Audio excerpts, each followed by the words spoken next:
संजय जी, आपको लगता है तमिलनाडु में, जो कि बीजेपी के लिए अग्निपथ से कम नहीं होगा, क्या नरेंद्र मोदी को उतारने का रिस्क तमिलनाडु की 39 सीटों पर प्रभाव बढ़ाने के लिए बीजेपी ले सकती है? संजय जी, देखिए, बीजेपी एक ऐसी पार्टी है जो तमाम एक्सपेरिमेंट्स करना चाहती है, करती है, और पिछले कई सालों में देखें तो काफी सफल भी रहा।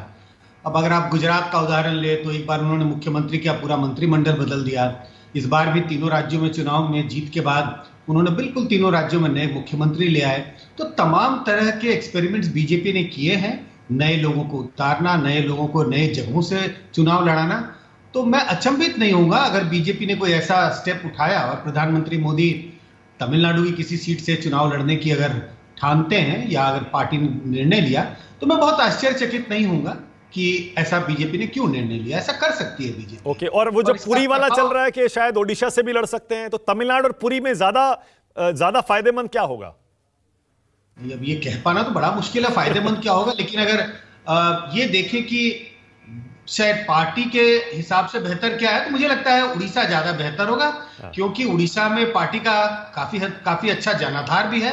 तमिलनाडु से अगर तुलना करें तो तमिलनाडु की तुलना में पार्टी का जनाधार अच्छा है, और वहां पर एक तरह से एक हवा क्रिएट करना पार्टी के पक्ष में ज्यादा आसान होगा बजाय कि तमिलनाडु में। अगर तमिलनाडु में आपने कुछ पॉजिटिव वाइब्स क्रिएट भी कर दिए, कंस्टिट्यूएंसी में, अलग अलग कंस्टिट्यूएंसी में आपको 11, 12, 14% वोट भी मिल गया, तो आप सीटें शायद नहीं निकाल पाएंगे। लेकिन उड़ीसा में इसकी गुंजाइश बनी रहेगी कि आप 2019 की तुलना में शायद ज्यादा सीटें जीत सके।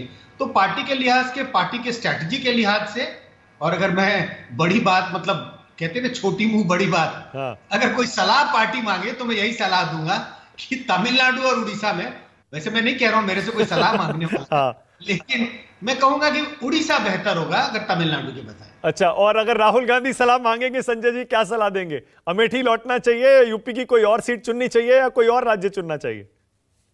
अब ये कह पाना बड़ा मुश्किल है कि कौन सा। देखिए, अमेठी अब बहुत मुश्किल है, पिछली बार आप चुनाव हार चुके हैं, लेकिन ऐसा लगता है मुझे कि 2 सीटों से जरूर वो चुनाव लड़ेंगे। एक तो वो सीट होगी जो सेफ सीट, जहां से ये हो सके कि राहुल गांधी चुनाव जीत के आ सके, और एक सीट ऐसी चुननी चाहिए जो बिल्कुल, जो कहते हैं ना, मुकाबले के लिए। और उसमें अगर आप अमेठी कहते हैं तो मैं तो कहूंगा अमेठी से लड़ जाना चाहिए दोबारा, क्योंकि एक बार हार का मतलब ये नहीं है कि आप अब कभी दोबारा वहां से चुनाव ही नहीं जीत सकते। बिल्कुल लड़ना चाहिए, अगर ऐसा मन बनता है, पार्टी ऐसा मन बनाती है, तो जरूर लड़ना चाहिए। बिल्कुल है। और इसीलिए मैं कह रहा था ना कि यूपी में सोनिया गांधी, राहुल गांधी, प्रियंका गांधी, मल्लिकार्जुन खड़गे, सबकी चर्चा जो हो रही है यूपी पर ज्यादा हो रही है। उस पर अभी 1 सेकंड में आ रहा हूं। शहजाद पूनावाला, शहजाद, क्या आपको लगता है यूपी के अलावा किसी एक ऐसे मुश्किल राज्य में प्रधानमंत्री को उतारने पर विचार हो सकता है?